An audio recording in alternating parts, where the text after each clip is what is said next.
Hello，大家好，今日同大家分享嘅咧就係冷氣機嘅霉同埋菌嘅問題。咁呢個服有咩咁重要呢？第一咧就係好多人會擔心我洗冷氣會唔會令到部機容易壞咗？OK。第二咧就係啲人會擔心，如果我唔洗冷氣，咁會唔會污糟，令到我健康會有損呢？咁洗冷氣應該點洗先至洗得好呢？咁今日呢個 video 咧就係分享呢啲嘅問題嘅。咁我喺第279課咧就 upload 咗一個報告，個報告就係一個化驗報告嚟嘅。咁我用 SGS 提供俾我嗰個嘅嗰啲嘅棉棒啦，去採集樣本喺一部冷氣機嗰個嘅嗰啲嘅金屬軟片裏邊，然之後就發覺入邊有數以萬嘅細菌同霉菌啦。咁個問題啦，我第一個問嘅問題就係：咁呢啲細菌同霉菌對我健康係咪真係有損害㗎？咁其實有陣時 on and off 都聽到啲 case 咧，就係有啲呼吸道敏感嘅人咧，佢哋會較容易喺冷氣嘅有開冷氣嘅地方咧會有不適嘅。咁其實冷氣機佢即係會積聚，即係喺冷氣機裏邊積聚啲細菌同霉菌，而令到我哋嘅空氣嘅質素會差咗。呢一個咧，我都即係大家都應該成日聽㗎啦。咁但係就當然有啲嘅呼吸道敏感嘅人咧，佢會更加容易去產生一個嘅即係反應啦，或者個症狀啦。咁呢個都容易理解。即係話兩個人去旺角行街，咁一個人佢會容易啲感覺到不適，一個人可能會冇咁容易感覺到不適。咁但係又唔代表你唔感覺到不適嘅話咧，就代表啲空氣乾淨嘅 ，OK， 即係好似飲完水咁。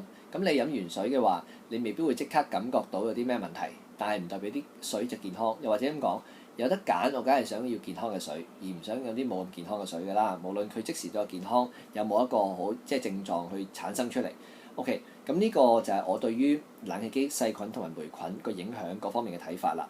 咁有得揀嘅話，我梗係希望可以去處理咗佢啦。咁但係如果冇辦法處理嘅話，都冇辦法都要硬食㗎啦。咁點？咁係咪有冇辦法處理咧？咁一陣間一路去分享，同埋部機會唔會整壞咧？咁我都會繼續去分享。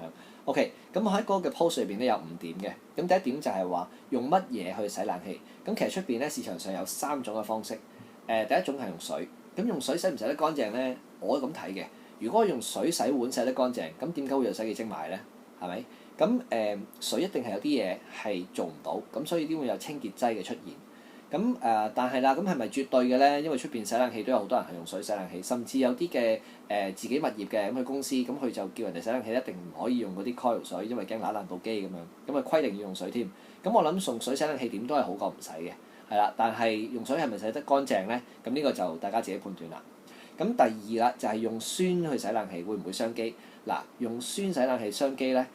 我覺得係常識嚟㗎啦。咁用強酸強鹼嘅話咧，更加會容易，因為冷氣機嗰啲薄片咧，啲金屬薄片咧係好薄，同埋表面積好大嘅。咁你一用酸去揦落去咧，部機會易壞啲一啲都唔出奇。至於點解啲人要用酸咧？有陣時，譬如部機好耐冇洗，咁你有啲好頑固嘅污漬，咁你哋咪要去揦佢咯。咁一般人都會去咁樣去處理。咁所以一個 tips 就係冷氣機唔好太耐先洗一次。係啦，咁如果唔係咧，你接住啲污漬好頑固嘅話咧，就點洗咧都係難啲咯。咁 OK，咁除咗水同埋酸之外，有冇其他嘅方法咧？咁我去揾嗰間嘅公司咧，佢哋就用酵素嘅。酵素咧就係同水一樣，都係 pH 7，即係中性，唔會對金屬造成損害。但係佢比水咧就會有清潔嘅作用。咁呢個嘅詳細嘅產品嘅資料詳情個科技嗰啲咧，就問翻公司本身啦。咁呢度我係唔識嘅。係啦，咁用去即係水、酸、酵素，咁呢個就係3樣出邊嘅唔同嘅服務嘅一啲嘅選擇。OK，咁跟住到 C 啦，第3點啦，唔洗冷氣會唔會積霉菌？咁呢個唔需要去再解釋㗎啦，我相信嚇。而且我亦都即係去化驗咗，去見到係有。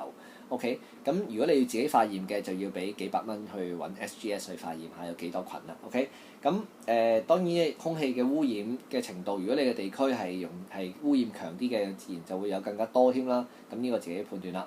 第4點，自己洗冷氣得唔得咧？自己洗冷氣其實會唔會唔夠深入咧？呢個問題咧都我覺得係好容易去諗嘅啫。因為你洗冷氣咧，自己洗咧，通常你會洗個表面。你用牙刷刷就係刷到個表面，牙刷咁深嘅一個地方。但係部冷氣機係好厚㗎嘛。咁你洗咗一定好過唔洗嘅。正如隔塵網，你洗咗梗係好過唔洗嘅。但係你洗隔塵網洗唔到嗰啲嘅金屬軟片，你洗表面金屬軟片洗唔到入邊。如果有個之前有個 case 咧，就係個戶主佢部冷氣機俾裝修師傅喺裝修嘅時候開過，入邊有好多灰積咗喺度。咁因為咁嘅話，咁刷下表面個戶主會唔會收貨咧？即係咁樣去洗冷氣，我諗就未必會啦。咁延伸到第五點就係我洗完部冷氣之後，會唔會好快污糟翻咧？其實呢個正正就係我同嗰個戶主同埋個裝修公司去提出嘅一個嘅解決方案。因為嗰個嘅戶主咧驚部冷氣機入邊好多灰，咁佢就唔想洗冷氣，想換咗部冷氣去。咁裝修公司就覺得洗一部冷氣去就算啦，因為你換咗部機，始終部機係新嘅，咁好嘥噶嘛。咁我就係用第五點，即係因為咧去幫我洗冷氣嘅公司咧，佢洗完之後咧，佢會做翻一個抗菌同埋防霉嘅一個塗層。咁呢個塗層咧就會令到啲菌同埋霉咧冇咁快又會再生喺上邊。咁呢樣嘢咧就會做到一個效果，就係佢做咗呢個塗層之後咧，部機仲好過未洗。即係你換部新機都好啦，佢冇抗菌同防霉噶嘛。咁其實你一路用嘅時候，佢咪一路積啲霉菌啊、霉菌上去咯。咁你平時睇你觀察你個洗手盆啊、浴室啊嗰啲霉菌生得好快噶嘛。咁所以如果你淨係用嗰個即係洗冷氣，或者甚至如果佢換咗部機嘅話咧，其實未必係最好 option。咁我就話啦，如果係咁嘅話，不如你揾一間公司，佢用中性嘅酵素幫你深入咁洗部機，洗完之後咧，佢又會幫你做翻防霉抗菌嘅，咁你咪唔使換咗部冷氣佢，咁而你部機咁你又 win，咁裝修公司又 win，咁你咪雙贏咯咁樣。咁最後佢就覺得咁樣係會 make sense 喎咁樣，咁就提供咗第三個選擇俾佢哋。咁呢一個係一個嘅 example 啦。咁至於洗冷氣其實真係各施各法嘅。咁你 buy 邊一樣？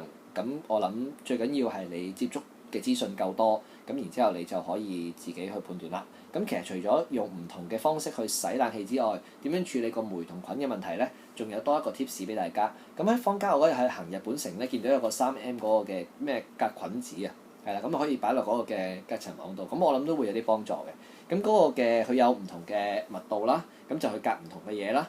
咁一啲高啲嘅隔埋煙味啊，隔埋啲乜嘢啊咁樣，咁佢入邊有寫嘅。但係我俾大家 tips 咧，就係唔好用個過高嘅密度去做嗰個嘅過濾啊。如果你唔需要嘅話，因為如果你冇咁嘅需要嘅話，你又用咁去隔住咧，我唔知道嗰個嘅高密度嗰個嘅即係嗰塊嘢咧，會唔會影響咗啲風嗰個嘅傳送？令到部機更加食電，又或者令到啲空氣更加冇咁快會涼到咁樣，係啦，跟住個過風嗰個速度啊會減少。咁所以我呢個我就未做實驗啦，但係就如果你冇需要嘅就唔好隔咁多嘢咯，係啦。咁就係我諗嗰隻產品亦都會有啲幫助，大家都可以考慮去了解下。咁大概我今日要分享嘅就係咁多啦。如果你對於洗冷氣有啲唔同嘅睇法或者唔同嘅問題咧，歡迎大家係留言，我哋再繼續交流嘅。咁我就將另外我喺半年之後咧，我會再去揾 SGS 咧，又驗下睇下我嗰個冷氣機嗰啲細菌霉菌半年之後係點樣樣嘅。咁如果半年之後，哇，仲係好乾淨喎，咁即係話解決咗啱啱講嘅第五個問題，我洗完會唔會好快污糟翻㗎咁樣？咁呢個問題。咁當然啦，即係成本嘅關係啦，我就冇辦法去用好多部冷氣機去比較下我用咗塗層唔用塗層嘅分別係點樣樣咁。但係希望都可以俾到一啲有用嘅資訊大家啦。咁如果你有啲相關問題係啦，留言再傾啦。